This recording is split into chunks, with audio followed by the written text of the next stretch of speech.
Taya, es un tema que, bueno, me parece muy interesante en muchos aspectos porque a pesar de que no es tan común en México, quizás no lo es tanto porque nos faltan más estudios de epidemiología clínica y donde se pueda hacer un diagnóstico mucho más eficiente en los pacientes con enfermedad de Moyamoya. Afortunadamente, bueno, aprendí sobre esta enfermedad más con el doctor Diego Pérez y también por situaciones de índole familiar. Tuve que inmersarme más sobre este tema de el Moyamoya. Y bien, bueno, ¿qué es en sí la enfermedad de Moyamoya? Este en general se describe como una enfermedad vascular cerebral oclusiva que afecta a ambas arterias carótidas supraclinoideas, produciendo una estenosis progresiva de la misma con vasos de neoformación que son colaterales que permiten la perfusión a nivel de los ganglios basales y de los tálamos e el hipotálamo. Ya desde 1957 se hizo la primera descripción de Moyamoya y esto era una descripción de cómo se asemejaban las fumarolas, al menos por la imagen radiológica. Para 1969 Suzuki realiza la primera descripción completa de la enfermedad y la clasifica en 6 tipos. Y en el mismo año también Taveras realiza las primeras descripciones en América. Y bien, ¿qué es lo que caracteriza al Moyamoya? Afecta, al menos dentro de la descripción que hacían en Japón ya hace más de 50 años, afectaba más a las mujeres en ese estudio y se caracterizaba por una isquemia cerebral transitoria. En ese entonces se hablaba de un probable factor inflamatorio como causa de la misma y es cuando se da la clasificación geográfica que continuamos utilizando en la actualidad. Esta es la clasificación de la enfermedad, la cual puede ser de localización unilateral o bilateral, que es lo más frecuente. Y así vamos viendo los diferentes estadios de la evolución de la enfermedad. Aquí podemos ver cómo en el primer estadio lo primero que se afecta es la arteria carótida interna, produciéndose una estrechez en la luz de la misma. En el estadio 2 es cuando inicia la formación de los vasos de neoformación del Moyamoya. En el estadio 3 se intensifican estos vasos que se ven predominantemente en los tálamos y en los ganglios basales cuando hacemos los estudios de tomografía con medio de contraste. En el estadio 4 empieza a disminuir esa proliferación de los vasos de Moyamoya, sin embargo se intensifica la estrechez de las carótidas. En el estadio 5 se observa ya una reducción considerable de esos vasos de neoformación y la obliteración es más del 70% del diámetro de las carótidas supraclinoideas. Y en el estadio 6 es cuando desaparecen totalmente esos vasos de neoformación y hay una oclusión completa de las carótidas supraclinoideas. También existe la clasificación de Majikura. Esta fue descrita también para la enfermedad de Moyamoya con afección principalmente en la arteria cerebral posterior. Y esta se clasifica en 4 estadios, en donde en el estadio 1, en los estudios de imagen, no se observan cambios oclusivos importantes. En el estadio 2 se empieza a observar una estenosis de la cerebral posterior con o sin desarrollo de los vasos de Moyamoya. En el estadio 3 se observa una estenosis severa o completa de la arteria cerebral posterior con desarrollo de vasos de Moyamoya. Y en el estadio 4 hay una oclusión completa de la cerebral posterior y la disminución de los vasos de Moyamoya. También es importante mencionar que se ve afectada la arteria basilar en estos casos, donde se reduce de una forma considerable el diámetro de la misma. Bien, desde Japón es donde tenemos la mayor información sobre esta enfermedad, donde se ha estudiado desde hace más de 60 años y donde se han hecho los seguimientos más largos en estos pacientes, a 40 o 50 años de seguimiento. Y para 1997 ellos reportaban en ese año 3.300 nuevos casos. Para 2003 tenían 7.700 casos tratados y la prevalencia es muy alta en la población asiática, principalmente en Japón. También afecta a la población de Corea del Sur y la población sur de China. Su prevalencia es de 3.16 a 10.5 por 100.000 habitantes en la población nipona, con una incidencia de hasta 1.13 por 100.000 habitantes. En el norte de Japón, principalmente en la isla de Hokkaido, se realizó este estudio de prevalencia donde en Japón es en Hokkaido y principalmente en Sapporo y en Asahikawa son los sitios donde mayor prevalencia tienen de enfermedad de moya moya con una alta incidencia. Los picos de presentación tiene dos de ellos, unos en la población pediátrica y otro en la población adulta. El pico de presentación en la población pediátrica afecta principalmente a los niños entre los 5 y los 9 años de edad y en la población adulta entre los 45 y 49 años de edad. La presentación isquémica es la predominante, sin embargo también tiene una presentación hemorrágica. La hemorrágica es más común en la población adulta. De esta población estudiada en el Japón se encontró casi el 18% de estos pacientes asintomáticos, sin embargo con una historia familiar. La historia familiar es tiene una incidencia alta, hasta el 15.4% en la población japonesa.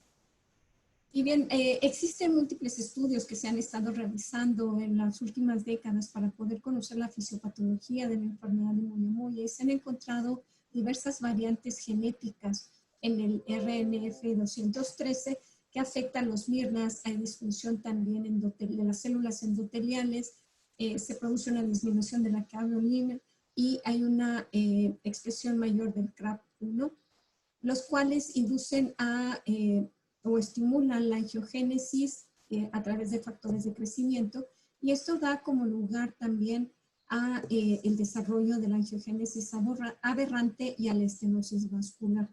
También se infiere que hay un factor autoinmune y factores ambientales que influyen dentro del desarrollo de esta enfermedad. Sin embargo, es importante diferenciar entre enfermedad de moya moya, que tiene una alteración genética, del síndrome de moya moya. El síndrome de moya moya todavía sigue siendo más frecuente que la enfermedad de moya moya. ¿Por qué razón? Porque tiene múltiples causas.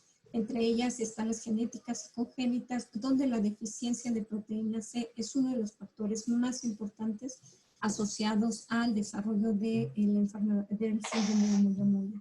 Encontramos múltiples enfermedades o discrasias sanguíneas que también se asocian, al igual que el lupus eritematoso, entre otras patologías asociadas que pueden manifestar datos de síndrome de moya moya. Se encuentran también algunas enfermedades metabólicas y también encontramos algunas otras anomalías genéticas como son en el síndrome de Down. El Hospital Infantil de México tiene una publicación por parte del grupo de neurología de 8 casos de pacientes con síndrome de Down que desarrollaron síndrome de moya moya. Eso es una publicación que tiene cerca de 15 años. También se asocia a las facomatosis como la neurofibromatosis, la esclerosis tuberosa, y también se observa en las displasias fibromusculares. Dentro de las adquiridas, que esto también tiene una gran relevancia, se encuentran las lesiones neoplásicas. Principalmente se ha encontrado que los pacientes con craniofaringiomas, por la localización y la inclusión también hacia el polígono de Willis, pueden desarrollar un síndrome de moya moya.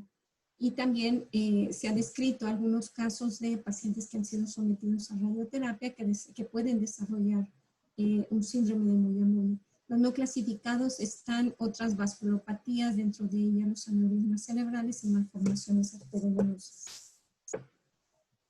Y bien, ¿qué es lo que pasa dentro de la fisiopatología de esta enfermedad?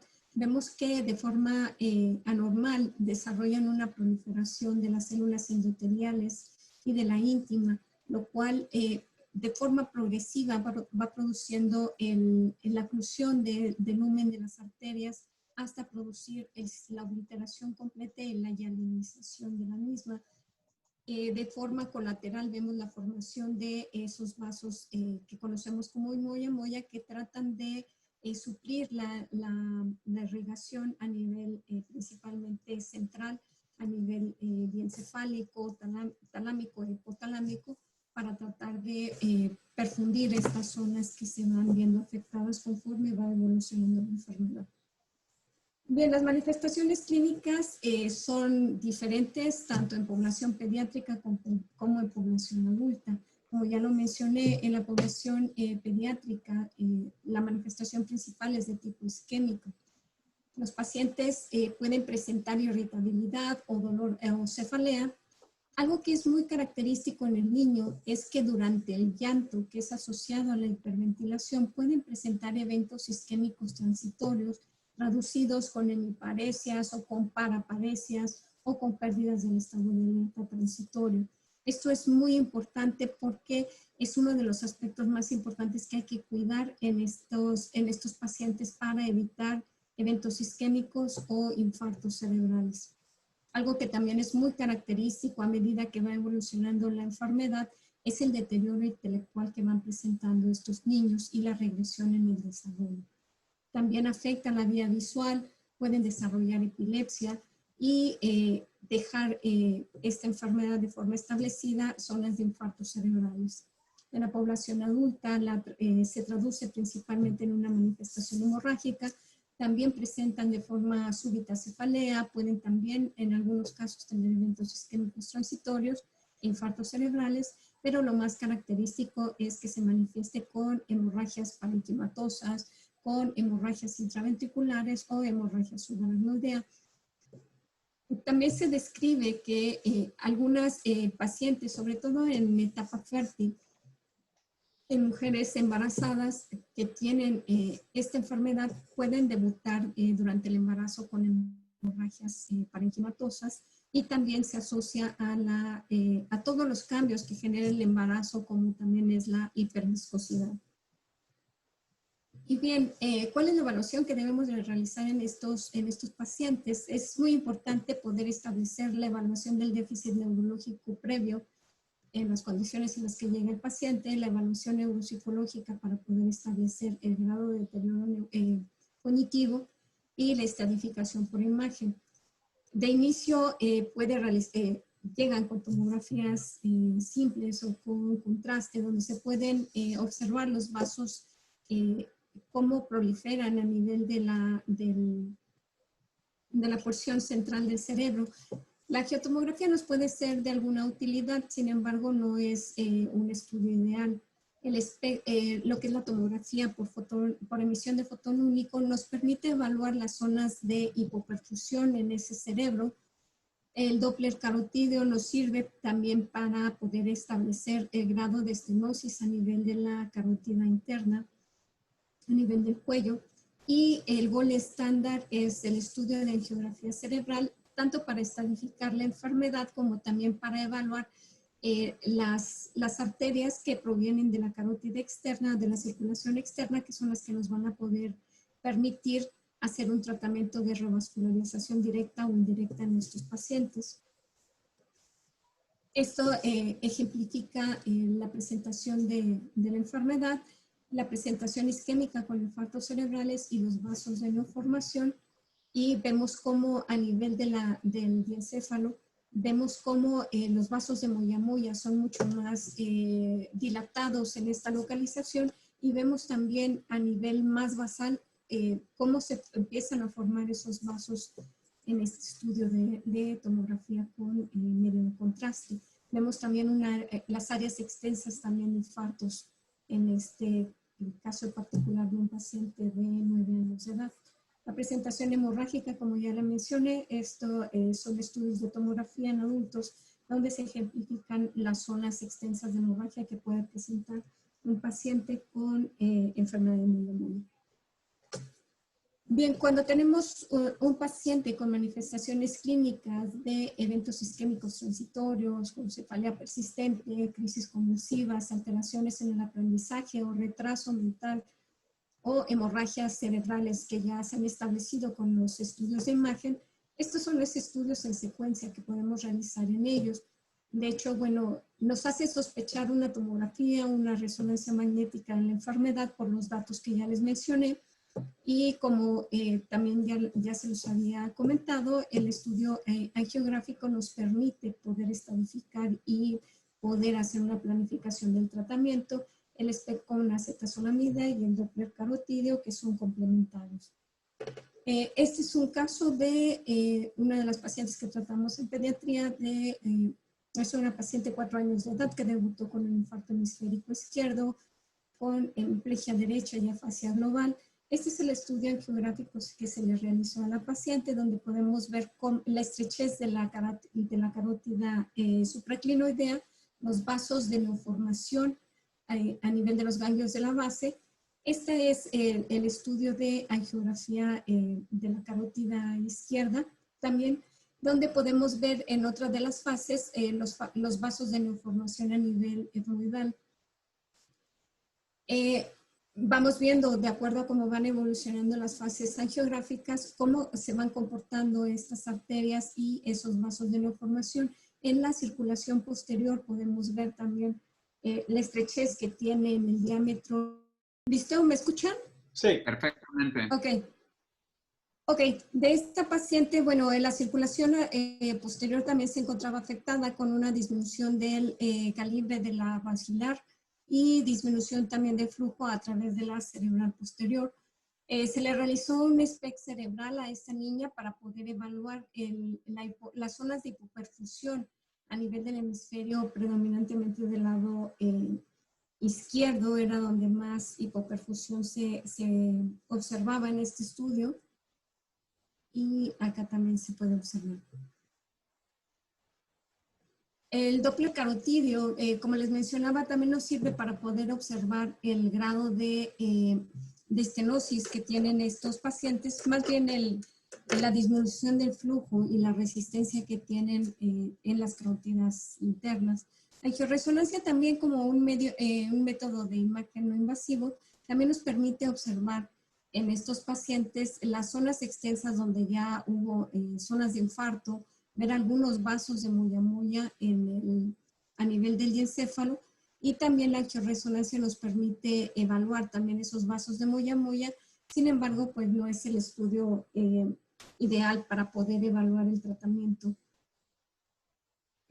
Algo que es muy importante cuando se va a hacer la planificación de la cirugía, es importante evitar el uso de vasoconstrictores en estos pacientes previo a la cirugía, como son el uso de antigripales o también de vasoconstrictores en procedimientos odontológicos, porque esto también incrementa todavía más la disminución del flujo sanguíneo cerebral en estos pacientes. Algo que es prioritario en los niños es disminuir el riesgo de estrés. Esto es tratar de evitar a lo más que se pueda evitar el llanto en los niños, porque esto nos va a generar eventos isquémicos transitorios, y evitar las maniobras de Valsalva, por supuesto.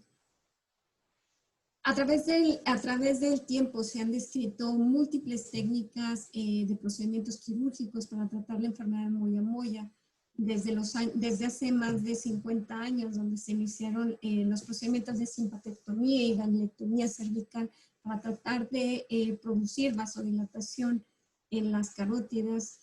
Fue uno de los primeros procedimientos implementados para tratar a estos pacientes, pero con malos resultados. Ya para 1973 se inician los primeros procedimientos de revascularización directa entre la carótida externa y la carótida interna.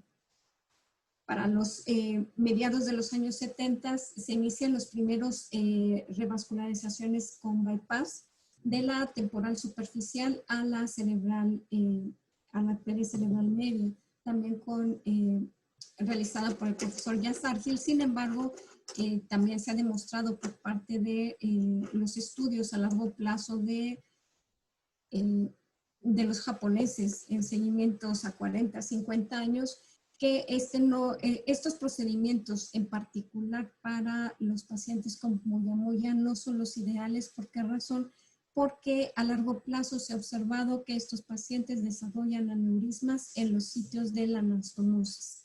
Y eso conlleva, si uno realiza una revascularización directa en un paciente con moyamoya, uno tiene que asegurar realmente un seguimiento a largo plazo para poder detectar este tipo de complicación que se va a presentar a largo plazo y poder hacer un tratamiento efectivo.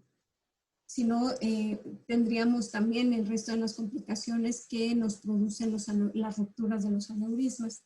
Para principios de los años 80 se empezaron a utilizar los injertos venosos también para hacer las revascularizaciones directas. Y ya Subokawa en Japón empezó a realizar los primeros procedimientos de encéfalo-miosinangiosis para el tratamiento a través de la revascularización indirecta en los pacientes con enfermedad de moyamoya. A finales de los años 70 se introduce también el trasplante aumental como una forma de revascularización indirecta, en la cual se tomaba desde la cavidad abdominal y se tunelizaba a nivel subcutáneo el peritoneo con un pedículo vascularizado y se colocaba directamente sobre la corteza cerebral con la finalidad de revascularizar a este paciente. Sin embargo, uno de los problemas principales que tiene este tipo de procedimientos es que se puede ocluir muy fácilmente el pedículo vascular al momento de hacer la tunelización a través del tejido celular subcutáneo. Ya a finales de 1979, Matsushima introduce la encéfalo-duroarteriomiosinangiosis como uno de los procedimientos más efectivos en el tratamiento de revascularización indirecta en la enfermedad de moyamoya. Y también a principios de los 80 se introduce también los trépanos múltiples para la revascularización, principalmente a nivel de los lóbulos occipitales cuando está afectada la circulación posterior. Y bien, ¿qué es lo que se puede realizar en estos pacientes en cuanto a la revascularización? Ya vimos que técnicamente se puede realizar una revascularización directa, sin embargo, como ya vimos, no tiene, a largo plazo no es el mejor procedimiento para este tipo de pacientes por las complicaciones que conlleva en el seguimiento en cuanto al desarrollo de aneurismas. Sin embargo, bueno, está descrito que cuando se observan zonas regionales, la diferencia de la perfusión cerebral o regiones, se pueden optar por tres procedimientos de revascularización directa, que van desde en la región parietotemporal a través de la arteria temporal superficial directo hacia la arteria cerebral, carótida interna o directamente hacia la arteria cerebral media o la cerebral anterior.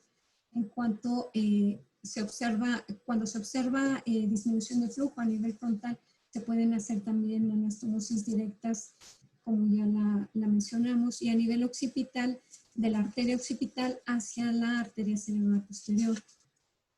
Dentro de los procedimientos más comunes dentro de la revascularización indirecta, como ya lo mencioné, está el encéfalo-duroarteriomiosinangiosis y el encéfalo-mioarteriosinangiosis, que son dos procedimientos que pueden realizarse en este tipo de pacientes. En cuanto a la planeación perioperatoria, esto es muy importante evitar durante la inducción anestésica el uso de fármacos que puedan producir vasoconstricción. Debe de manejarse con normocapnia, porque la hipercapnia nos puede llevar también a disminuir el flujo sanguíneo cerebral.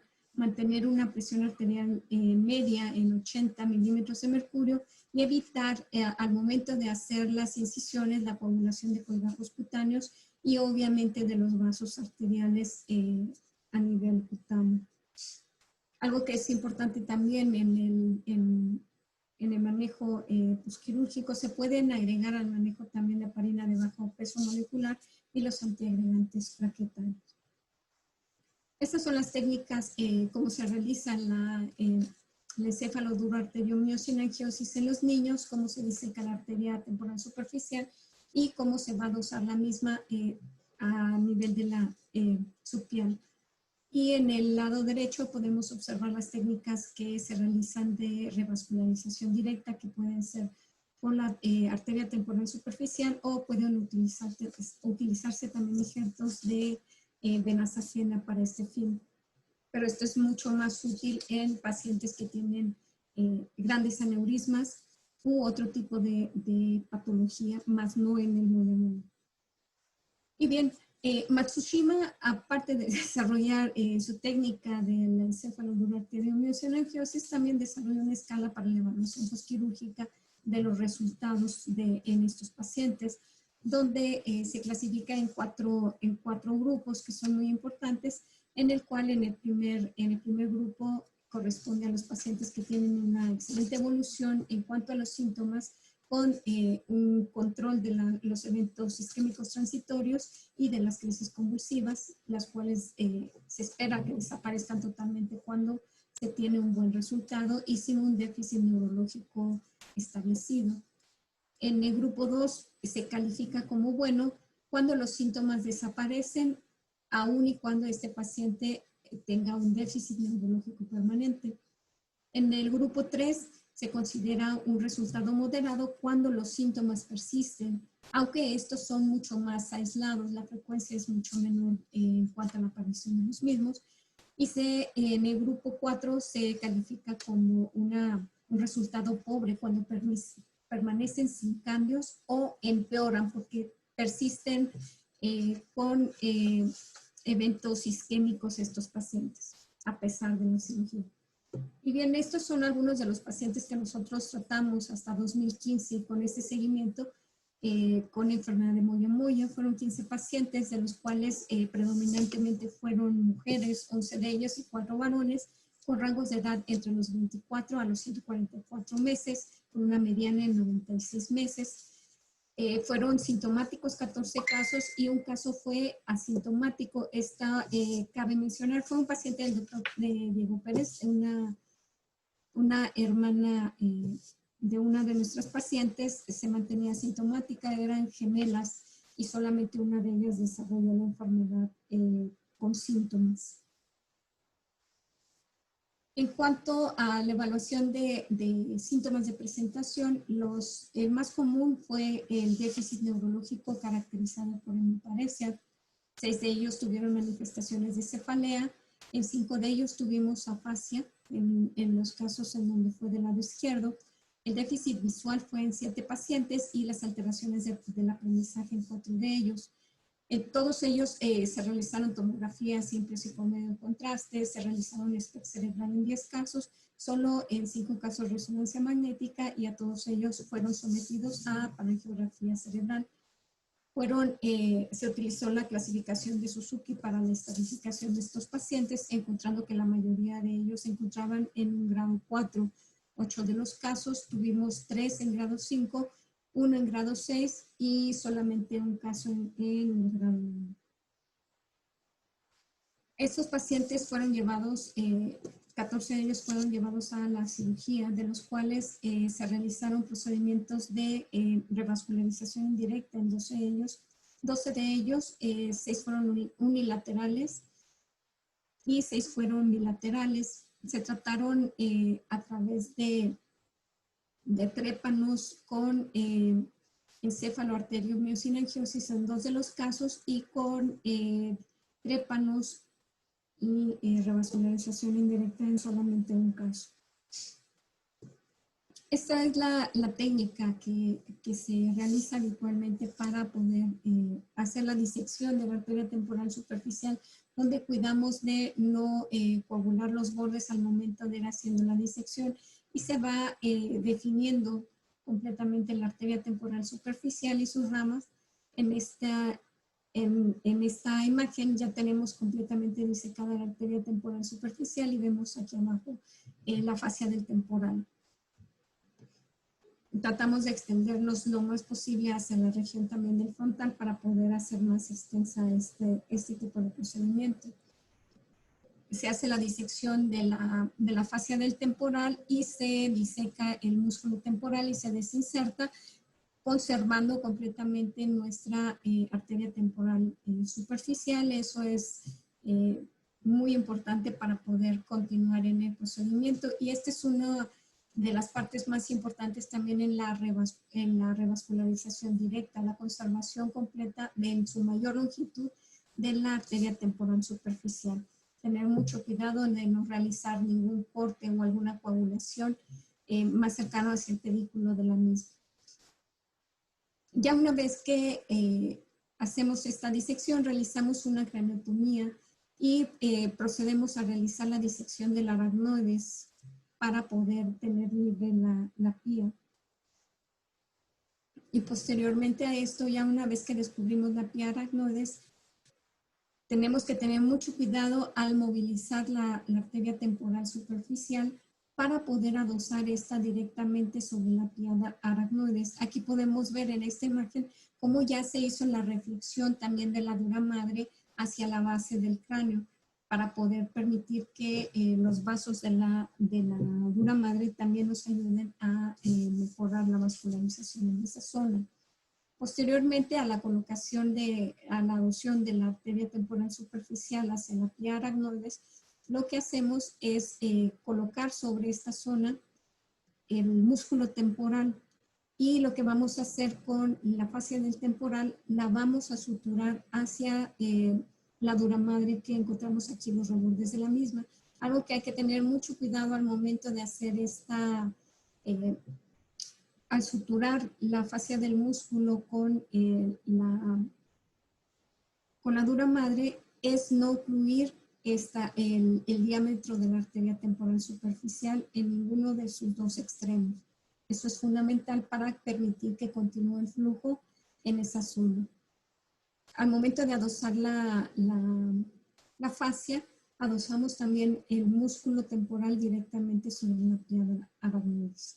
Y esto es lo que se conoce como encéfalo arterio duro miocingiosis.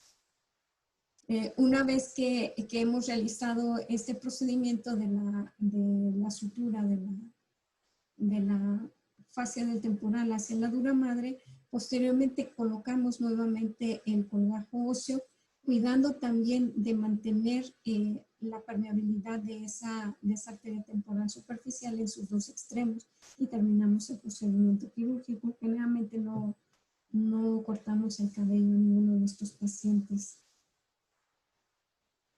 Este es otro caso de una paciente que tenía afección principalmente en la circulación posterior y se optó por realizar trépanos múltiples para poder hacer la encéfalo-arteriomiosolangiosis a través de trépanos para la revascularización, que también está descrito y que permite también una perfusión adecuada en la región de los occipitales.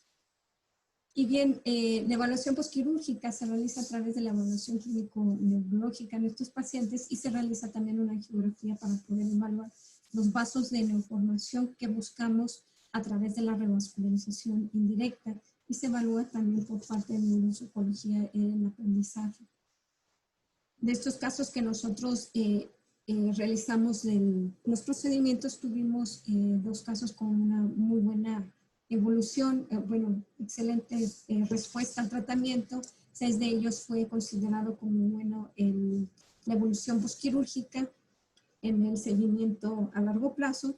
Solamente en 4 de ellos tuvimos una evolución moderada y en un caso de ellos, en un paciente de 9 años de edad que tenía 9 años convulsionando a cargo del servicio de neurología y que solamente se daba el manejo anticonvulsivo, llegó en muy malas condiciones con nosotros, con un grave deterioro neurológico y aún a pesar de la cirugía de revascularización, su evolución no fue nada favorable, persistió con el déficit neurológico y presentando múltiples eventos isquémicos.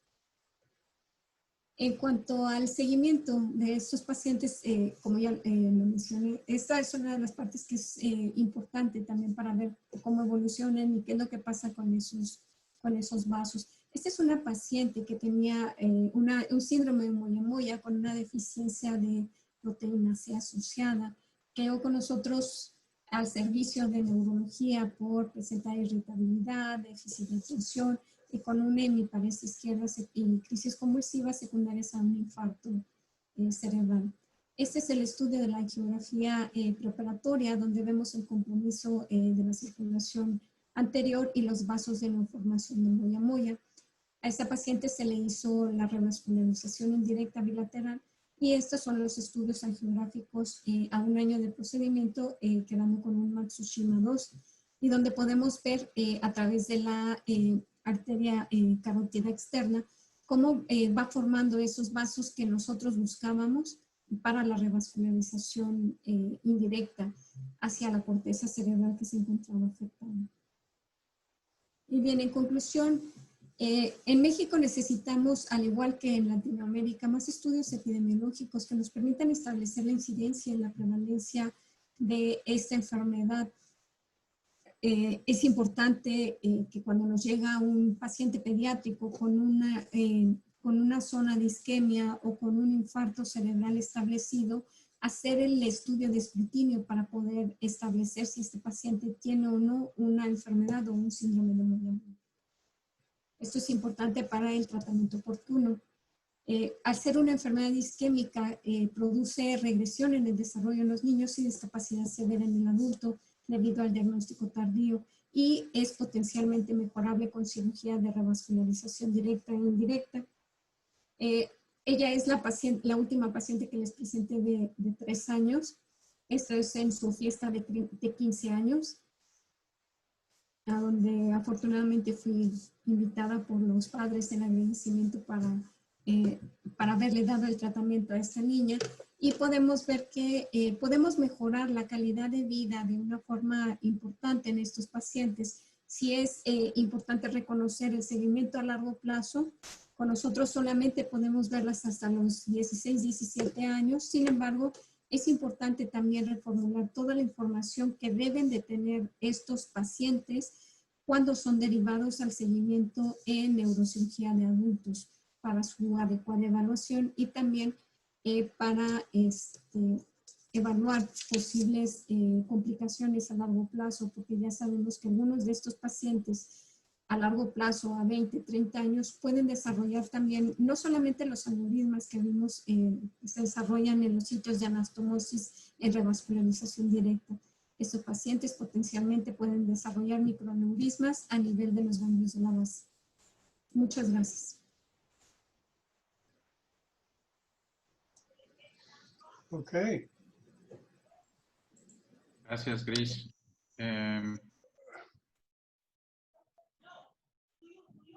¿Algún comentario o preguntas? Pregunta el doctor Salmón, Gris, que cómo se previene la formación de un hematoma subdural agudo. Supongo que después de la cirugía.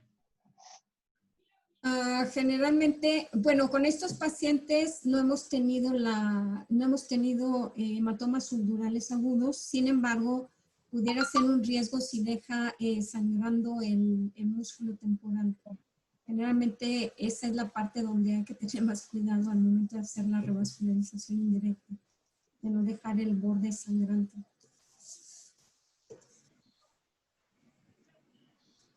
Este tipo de cirugía tuve la fortuna que me enseñara a hacerla el doctor Fernando Díaz. Y sí, la verdad es que regresé a México y aparecieron de inmediato casi 2 pacientes con moyamoya y de ahí empezamos a tratarlos. Con toda sinceridad, yo debo decirles que esto es como la cirugía de epilepsia, ¿no? O sea, si no tienen neurólogos que piensen en la enfermedad, no la van a diagnosticar, y si no la diagnostican, pues la enfermedad progresa y termina con la vida del paciente. Entonces, creo que sí es sumamente importante el hecho de que uno deba ser pues sensible a la necesidad de estar insistiendo con los neurólogos que se piensa en esta enfermedad, que se comente con los radiólogos la presencia de la misma para que se hagan más diagnósticos y se puedan tratar más pacientes. Hay una pregunta ya aquí, Gris, de cuándo se recomienda la cirugía bilateral. La cirugía bilateral, bueno, para los pacientes con moyamoya, como ya les mencioné, es muy importante el estudio angiográfico. En el estudio angiográfico se puede estadificar la enfermedad y se puede evaluar el grado de compromiso si es uni o bilateral. De eso depende realizar los procedimientos en estos pacientes. Cuando vemos que la estenosis es de una sola es unilateral, obviamente se va a realizar el tratamiento quirúrgico de ese lado, pero cuando vemos que empieza a haber compromiso de la carótida interna del lado contralateral en cualquiera de los estudios, ya sea la angiografía o que ya lo detectamos también con Doppler carotídeo, está indicado ahí realizar la revascularización bilateral. Generalmente lo que optamos con estos pacientes es esperar alrededor de 4 a 6 semanas entre un procedimiento y el otro para hacer la cirugía bilateral.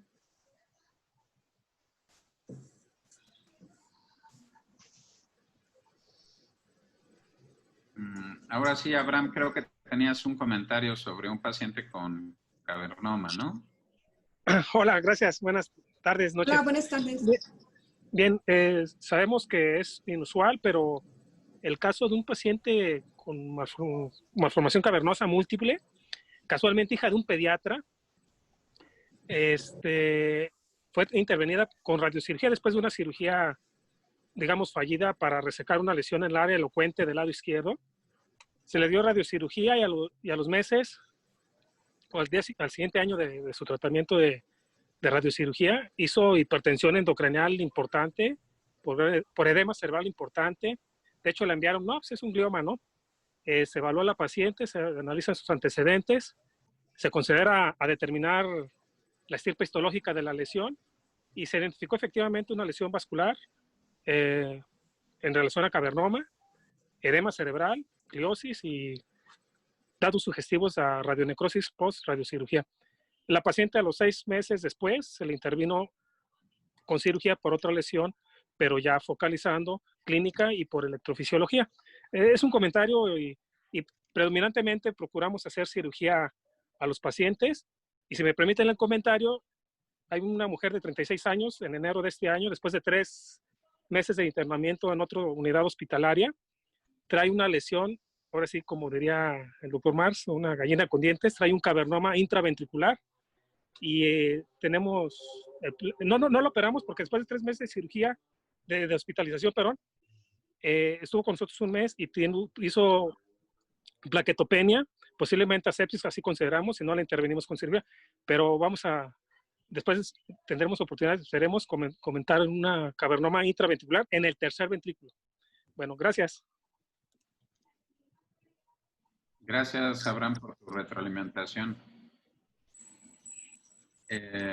Yo quería opinar al respecto. Creo que de ese paciente, no sé qué edad tiene el que operó el doctor, pero como comenté, los pacientes menores de 12 años son más radioresistentes. Entonces, por un fenómeno angiogénico propio de los pacientes menores de 12 años, tienden a tener menos tasas de obliteración, que en general, bueno, pues son de por lo menos el 50%. Entonces, lo que el paciente tuvo fue una radionecrosis sintomática, pero no sé qué dosis le dieron, qué edad tenía el paciente, etcétera. Si me pide un comentario, bueno, yo comenté que era en el mensaje que envié de adolescente, ¿no? Una mujer se veía más pequeña de su edad, 20 años de edad, y en esta paciente, las dosis ahorita no las tengo, pues, se le dio radiocirugía a 2 cavernomas frontales y uno parietal izquierdo, precisamente el que no fue posible resecar con cirugía. Y si me permiten el término coloquial mexicano, fue cuando escuché por primera vez, ahora sí, como un neurocirujano como perro en basurero, porque no se encontró esa lesión. Rápidamente, no sé si se alcanzan a ver las imágenes.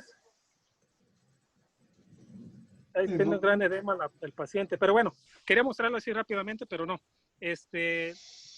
Clínicamente le fue muy bien a la paciente, mejoró totalmente y son de los casos que en algún momento se enviaba todo a radiocirugía y o mucho, mejor dicho, y mejoró con cirugía. Muchas gracias. Para ese tipo de lesiones, igual que para cualquier otra, sirve muchísimo el ultrasonido transoperatorio. Creo que las expresiones coloquiales como esas no deberíamos tenerlas nunca si utilizamos la tecnología que tenemos disponible. Ya lo comentamos en algún otro foro, el ultrasonido transoperatorio sirve con los transductores, entonces no se necesita nada más que una bolsa estéril, un poquito y agua, ¿no? Sobre el cerebrito para que se pueda hacer. Entonces, nosotros siempre tenemos una lesión de encontrar. Lo que hacíamos era hablar de rayos X, nos llevaban el ultrasonido convencional y ahí mismo empezar a hacer nuestro rastreo. Y pues me parece que es una herramienta sumamente sencilla, súper accesible para prácticamente todos los hospitales. Yo en privado nunca he encontrado un hospital en donde me atreva yo a operar y que no tengan un ultrasonido para usar. Y pues los del sector salud regularmente tienen 2 a 4 equipos de ultrasonido, así que es difícil no tener uno disponible. Mi recomendación sería siempre usarlas, ¿no?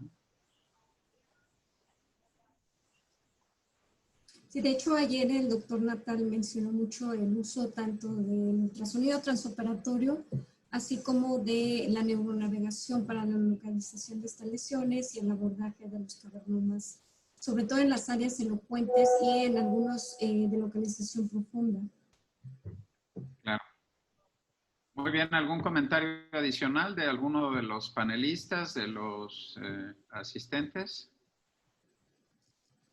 De la pregunta, doctor Fernández, la angiografía inmediata posquirúrgica no se realiza al año posterior del evento de la cirugía para poder evaluar los vasos de neoformación que buscamos a través de la revascularización indirecta.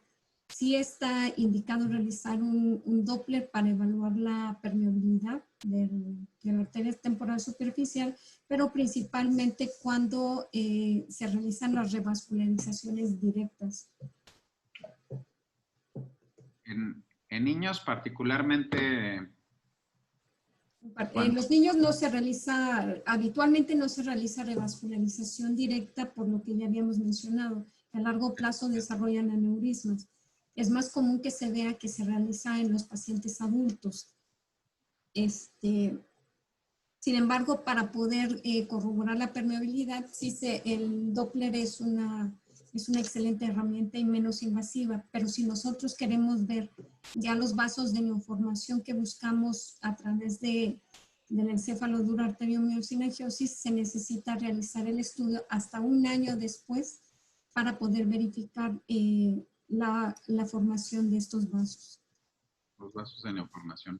Sí, de hecho, bueno, recientemente, hace un par de meses en el Hospital Infantil de México realizaron una revascularización directa en un paciente con moyamoya, el doctor Natal y el doctor Chico. Sin embargo, sí requiere ese paciente un seguimiento de muy largo plazo, por lo que ya habíamos mencionado de los aneurismas en las áreas de anastomosis. Igual lo había reportado un español en la revascularización directa. Sin embargo, yo creo que sigue teniendo más peso el seguimiento de 40, 50 años que han tenido los japoneses y los coreanos sobre los efectos de revascularización directa en moyamoya, que todo lo que queremos retomar en estos pacientes, sí ya está bien demostrado que la revascularización indirecta tiene una mejor formación de vasos que ayudan a perfundir ese cerebro que está afectado por la enfermedad.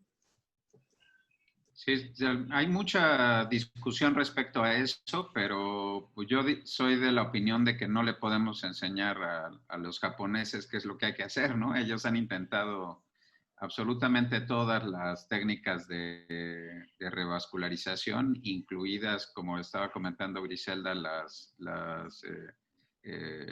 los bypass directos, y no son una recomendación general para los niños. En adultos, indudablemente representa un factor útil para las lesiones isquémicas, aunque recuerden que al menos una tercera parte de la población adulta se va a presentar por hemorragia por ruptura de aneurisma.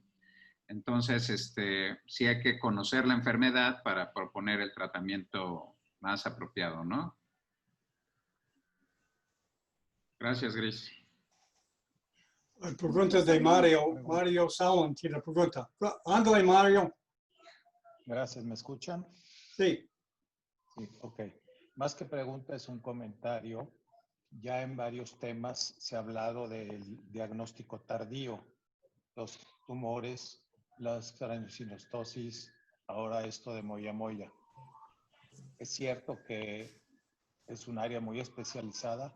¿Qué estamos haciendo los neurocirujanos para evitar que eso suceda? Sí, aquí, algo que es bien importante es el hecho de que la mayor parte de los foros, pues somos gente que estamos en un área muy especializada, como ya lo mencionó. Yo creo que aquí lo que tenemos que hacer es tener una mejor difusión con los médicos de otras especialidades, pediatría, medicina interna, etcétera, que son los médicos de primera atención de estos pacientes, igual con los neurólogos. Porque sí, algo que nos hemos topado, sobre todo en neurología pediátrica, es la ignorancia tan grande que tienen sobre la enfermedad isquémica cerebral en el paciente pediátrico. Entonces, yo creo que lo que sí deberíamos de hacer y que es una responsabilidad muy grande de todos nosotros es hacer un foro mucho más grande donde tengamos esa posibilidad de llegar a la gente que los trata de primera intención, el médico pediatra, el médico familiar, el neurólogo pediatra, llegar a los médicos internistas, al médico familiar de adultos también para que se puedan hacer los diagnósticos oportunos, tempranos y puedan ser referidos de forma oportuna para el tratamiento y poder limitar de la mejor manera la progresión de la enfermedad y todas las secuelas que esto genera. Entonces, creo que esa es la parte más importante a la que debemos de llegar. Al igual que también tener los foros con los estudiantes de medicina. Los estudiantes de medicina, la mayor parte de ellos van a ser los médicos de primer contacto de todos estos pacientes y tenemos que tener una mejor relación en cuanto a la información que nosotros podamos proporcionar a ellos para que hagan los diagnósticos, los diagnósticos de presunción para que puedan hacer los envíos correctos y tempranos en todas las áreas, sea en oncología, en neurooncología, en vascular cerebral, en los pacientes con malformaciones congénitas y craniosynostosis, etc. Creo que esa es la parte que nos ha faltado mucho en la neurocirugía. Nos concentramos tanto en nuestra área, hacemos foros muy exclusivos de los neurocirujanos, pero nos olvidamos que la parte más importante son los médicos de primer contacto, que es con los que deberíamos de tener una mejor comunicación para la mejor atención de estos pacientes. ¿Me permiten la réplica? Sí, por supuesto. Gracias, Gris. Adelante, doctor. Es muy cierto eso de que no educamos, digamos, al médico de primer contacto. Una idea que se me ha ocurrido hace mucho y no lo he externado en diferentes épocas y reinados de la sociedad es el tener material educativo para el público en general y para la gente dentro de la medicina que no está en el ámbito de la neuro. Hay que acordarnos que la neuro es el patito feo de la medicina. Desde estudiante, acuérdense todos. Exacto, desde el tercer semestre y dice neuro y sales corriendo, ¿no? Entonces es el patito feo, todo el mundo dice que es muy difícil, que es horrible. Al paciente neurológico en la sala de urgencias o en el hospital le sacan la vuelta por miedo, por desconocimiento. Entonces, si la sociedad, emulamos mucho a los norteamericanos en muchas cosas, ¿no? ¿Por qué no los emulamos? Si se meten a ver el material educativo que hay en la AANS o en el American College of Surgeons, es impresionante la cantidad de material que hay para público o para médicos. Entonces, ahí lo dejo al aire. Yo lo he hecho, ¿no? Durante toda mi carrera. Y tengo folletos educativos y todo para mis pacientes, pero pues yo creo que lo podríamos hacer mucho más grande para evitar diagnósticos tardíos y pérdidas de vidas o de función, que es mucho peor que perder la vida muchas veces, enseñando a la gente, ¿no?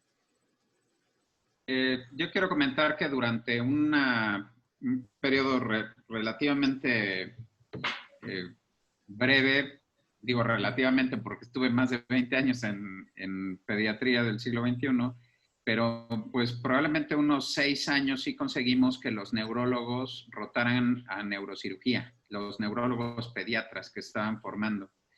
Y todos los que rotaron, quiero decirte que tienen un concepto súper diferente, primero de una de las cosas que más nos inquieta, que son los resultados quirúrgicos, ¿no?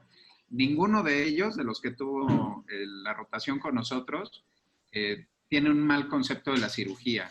Todos saben perfectamente que sí cuidamos el cerebro, que no tenemos manos con muñones, que realmente hacemos las cosas con delicadeza en el cerebro de los pacientes y que nos involucramos tanto en su proceso de atención preoperatoria como en el seguimiento de manera pues bastante buena. Y literalmente lo digo sin ofensa, cuando el neurólogo conoce el cerebro, cuando ve cómo se manipula, cambia bastante su actitud y respeta mucho más el trabajo que hacemos. Entonces, una de las labores que creo que tiene como predominante el profesor titular de cualquier curso en cualquier escuela de neurocirugía es tener esa situación, ¿no? De tratar de poner en contacto al neurólogo. Pues digo, así como les dan vacaciones por 15 días, pues 15 días que pasen a neurocirugía, no, obviamente no es suficiente, pero yo creo que la actitud de la relación con estos médicos cambia mucho cuando podemos tener esa vinculación un poco más cercana, que conozcan nuestro trabajo y favorece mucho después que ellos te envíen pacientes, ¿no? Yo tengo varios pacientes que tienen diagnóstico de sinostosis muy apropiada por estos médicos que los envían a la consulta, de epilepsia que es quirúrgica. Entonces sí tenemos un impacto creo que considerable hablando del neurólogo en formación. Ahora, por muchos años lo hemos discutido, pero no lo tomamos tan en serio, la cuestión de pedir un foro al Congreso de Neurología. Si me permiten, pues yo hago la carta para que la revise Gris y que pidamos la opción de hacer un foro de enfermedad vascular cerebral, por ejemplo, para los neurólogos, y hablamos de lo mismo que se habló hoy. El próximo año pedir el de tumores y así pues paulatinamente ir embebiendo al neurólogo en su lugar, no en el nuestro pues, sino que vayamos al Congreso de Neurología o pidamos un foro de una de las sesiones ordinarias y que revisemos con ellos estos temas sin ningún problema para que podamos tener esa vinculación que estás comentando, que yo indudablemente concuerdo contigo, es indispensable. Sí, estoy de acuerdo con... No, así dejan de decir coco que se abre, coco que se pudre. Exacto. Yo estoy muy de acuerdo con usted, doctor Salmón, en lo que menciona en cuanto al desarrollo de material didáctico educativo, tanto para pacientes como para médicos de primer contacto. Uno de los problemas que nosotros hemos visto a través de los años en nuestra sociedad es que cada vez que cambia la directiva, cambian también las plataformas de Internet. Entonces, mucho de ese material o repositorio se pierde. Entonces, eso es un grave problema y que realmente deberíamos de tener una página donde realmente se pueda alimentar con la información necesaria, tanto para neurocirujanos como para familiares, para pacientes y para médicos de otras especialidades, pero sí necesitamos la continuidad de esa plataforma en Internet que nos permita hacerlo de forma continua. Yo creo que hay mucha gente como usted y como muchos de los que están aquí como panelistas que también tienen esa inquietud, pero que la misma sociedad no ha dado esa respuesta en función de tener una plataforma útil que se mantenga y que nos permita hacer esa alimentación constante y gradual de toda esta información. Era algo que nosotros comentábamos recientemente, tuvimos una reunión porque cambió la plataforma que apenas empezó en enero y que hasta ahorita no han hecho absolutamente ningún cambio en esa plataforma, ninguna información se ha podido modificar, ni tampoco nosotros hemos tenido acceso en las secciones a hacer las modificaciones que nos habían prometido que íbamos a poder tener para ir alimentando esa plataforma y poniendo más información útil en general y principalmente dirigida a estos elementos. Algo que nosotros hemos tratado de hacer también con los estudiantes de medicina a través del capítulo de la WNS de estudiantes de la Universidad Nacional Autónoma de México y también del Politécnico Nacional, es tratar con ellos los temas primordiales que deben de manejar para poder hacer los diagnósticos oportunos de estos pacientes y los envíos tempranos a las unidades o los hospitales donde puedan ser referidos y tratados. Creo que tenemos más oportunidad nosotros como neurocirujanos de llegar a través de las plataformas de las universidades que de la misma sociedad. Pero bueno, no debemos de perder la esperanza. Vamos a trabajar en esta propuesta que usted nos acaba de dar y lo invitamos también cordialmente a participar con nosotros en el desarrollo de este material. ¿Podría hacer un comentario? Sí, claro. Bueno, me parece una excelente idea la propuesta y de hecho es algo que yo siempre he visto e incluso siempre he recogido material de ese tipo que ha habido en algunos congresos en otros países fuera de aquí de México, donde dan información para la población en general, sobre todo para identificar las patologías que son más frecuentes, y estoy totalmente de acuerdo y créanme que en lo que a mí corresponde a partir de noviembre del 2021, sí me gustaría desarrollar esa idea si es que no se hace antes y bueno, cualquiera que quiera participar se puede acercar conmigo porque creo que eso es algo muy, muy importante. En alguna ocasión lo comenté ahí cuando tú me invitaste a que iban a ir algunas personas, bueno, que fueron ahí al hospital de pediatría para revisar, no me acuerdo exactamente qué era sobre los presupuestos para para las enfermedades. Y realmente jamás a nosotros que trabajamos en un hospital de tercer nivel se nos invita a que vayamos a hospitales de segundo nivel o incluso con el médico familiar para dar algún tipo de información o de actualización para ellos. Y esa es una de las razones por las que, al menos a nivel institucional, recibimos a los pacientes ya muy tarde. Entonces, al menos en pacientes adultos, eso a nosotros no nos ha tocado participar en este curso de actualización para médicos de primer contacto. Pero sí, eso es algo muy importante, sobre todo para captar a los pacientes en etapas tempranas de la enfermedad y no cuando ya es más difícil ofrecerles algún tipo de tratamiento. Gracias. Existe como posibilidad, sin ninguna duda, pero lo que sinceramente creo que es incorrecto es esperar que ellos nos inviten. O sea, lo que debería hacer es que de nosotros saliera la propuesta y probablemente hacer una calendarización. Yo durante mi jefatura tuve la opción de ir a dos unidades de medicina familiar y Gris nos acompañó al doctor Quintana y a mí en una sesión que también conseguimos para la Gineco 4, para los pediatras en la Gineco 4. Entonces, pues depende, creo, más de nosotros. En ese caso yo estoy súper de acuerdo con Mario Salmón en que cuando uno lo busca, normalmente la gente te dice, caray, ¿por qué no nos invitaron antes? ¿Por qué no dijeron que podían venir?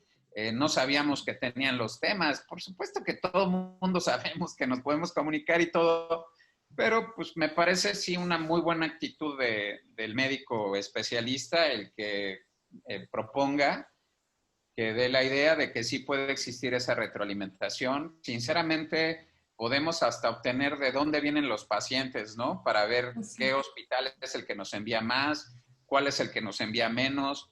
Mi propuesta sería, pues, empezar por el que nos envía menos, ¿no?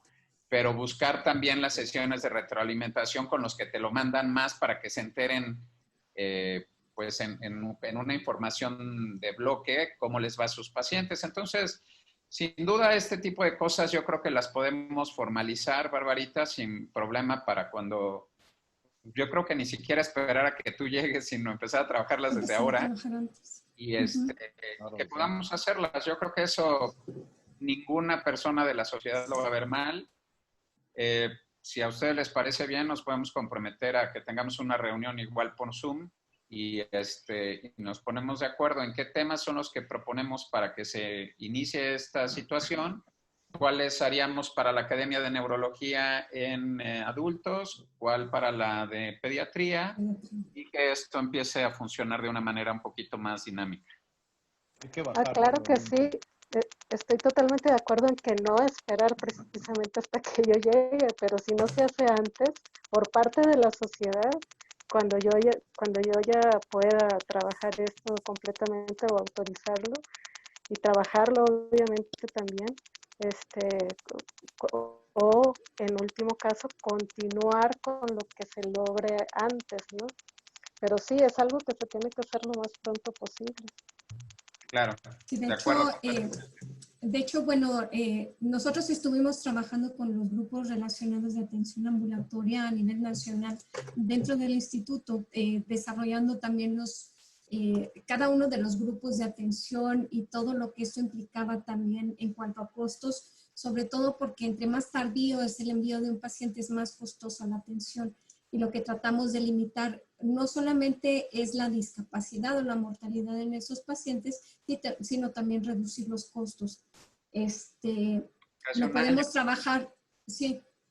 Eso, por ejemplo, el instituto tiene también una gran plataforma, la plataforma más grande probablemente de actualización para médicos familiares, la utilizan a través de Webex, que es con la cual se hacen todos estos eventos de actualización y se puede llegar directamente a estos médicos de atención primaria. Igual también podemos contactar a la Asociación Mexicana de Medicina Familiar junto con la Academia Mexicana de Medicina, que ellos cada año hacen cursos de actualización para los médicos familiares. También podemos tener ese acceso a través de las plataformas de la Academia Mexicana de Medicina, así como de la Academia Mexicana de Cirugía. Entonces, creo que son esas plataformas que podríamos utilizar para llegar a los médicos de primer contacto para hacer esa retroalimentación y que puedan hacer los envíos más tempranos. Adelante, doctor. No, para que se haga. Perdón. ¿No? Sí, doctor Salmón. Sí, gracias. ¿El chiste? ¿Sí se oye? Sí, sí. ¿Sí me oye? Ok. El chiste es bajar del Olimpo. Así es. Que bajemos los del Olimpo para ver a los terrícolas, a la gente terrenal y invitarlos y enseñarles y llevarlos de la mano para acabar con esto. Pero si no bajamos del Olimpo... Y es dejar de subestimar al médico de primer contacto. Creo que esa es la parte más delicada de toda la atención en estos pacientes. De verdad, sí. Como les digo, hacemos una carta que pueda ser dirigida a cualquier asociación, vincularnos con la Asociación de Médicos Familiares y ellos hacen un congreso enorme allí en el auditorio del Centro Médico y podemos pedir un turno para que demos, no sé, la mitad de los temas de cosas que son muy comunes, que como les decía, ¿no? Retroalimenten el envío y el conocimiento que ya tienen, pero hacer otros 3 o 4 temas de cosas que no nos envían mucho y que sabemos que con información les cambia un poquito el chip y empiecen a llegar más tempranamente los pacientes, ¿no? Oye, para aterrizar esto y no seguir dando las mismas vueltas, ¿por qué no con el email de Bárbara, por decir a alguien que va a entrar al nuevo reinado, mediante el correo de Bárbara, mandar nuestros correos de quien esté interesado en bajar del Olimpo y cambiar lo que ha venido sucediendo durante tantos años? Y entonces, sin problema. Pones una lista, ¿no? ¿Te parece bien a Bárbara? Sí. Sí. Se los pongo aquí en el chat. Excelente. Muy bien. Muchas gracias a todos por la asistencia el día de hoy. No sé si haya alguien más que quiera comentar alguna cosa. Sí, Jaime Diego Pérez. Sí, hola, Víctor. Mira, no vengo con manos libres, voy manejando, pero sí quiero primero felicitar a Griselda por tratar un tema que me parece complejo, el de Moya Moya. Y bueno, yo tuve la sorpresa de contactar a un neurocirujano chino que llevaba 7,000 microanastomosis para Moya Moya en adulto. Es realmente impresionante la cantidad de pacientes con este tipo de enfermedad que tienen allá en Asia, sobre todo en China, Japón. Entonces, bueno, la verdad es que me llamó mucho la atención este tema. Y felicidades, Griselda, y nuevamente a todo el equipo que hace posible traer este tipo de conferencias. Jaime Diego Pérez, muchas gracias por la invitación. Muchas gracias, doctor Víctor Hugo. Gracias por estar. Gracias por estar con nosotros y próximamente también lo invitaremos a participar con nosotros dentro de los cursos de actualización en neurocirugía pediátrica. Gracias, Griselda. Un abrazo sincero, fraternal para todo el equipo. Gracias. Sí, bueno, ¿me escuchan? Sí, David. Pues les quería dar las gracias por la invitación. Es un gusto estar con ustedes. Aquí desde Guadalajara los esperamos y gracias nuevamente a Griselda, al doctor Diego Pérez. Estamos a sus órdenes. Mil gracias. Siempre nos reciben bien allá, esa es la verdad. Salmón no nos invita a su tierra, pero ustedes sí. Cuando gusten. La verdad es que al único Gracias para todos. Estamos en contacto. Muchas gracias, John. Gracias, John, y muchas gracias a todos. Sí, estamos en contacto. Esta semana. Sí, claro. Buenas tardes. Sí. Muchas Bye. gracias Chao. a todos. Bye. Chao, chao.